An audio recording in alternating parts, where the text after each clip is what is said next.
So I call these hip dabs. So we're kind of dabbing our leg back and forth. So the easiest way to starting the hardest part, is I'm gonna get kind of one knee here, kind of a half butterfly position, other leg straight out. And I'm gonna kind of lean over this knee. Looks like I'm trying to get a glute stretch back here. And then I'm gonna bring this leg kind of behind me here.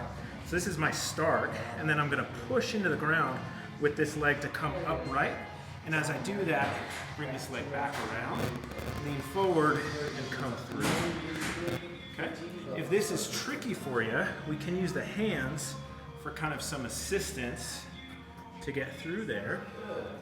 But what we're getting here is as I come forward, I want my chest to come forward. I feel a stretch across my glute here.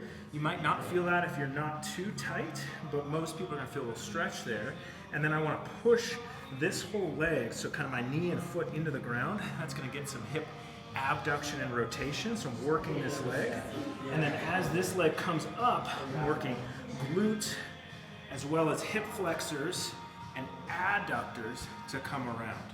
So it's a great drill for hip mobility as well as stability. And then if I want to add a little more, you can play around with adding a weight here. So I'm going to take this, and I'm just going to kind of hold this across my chest. What this will do is as I come forward, it's going to pull me into a little more of a stretch, and then make it harder for me to push out of there with just my legs. So it just adds a touch to it. So that is the hip dab, and I would of course do both sides.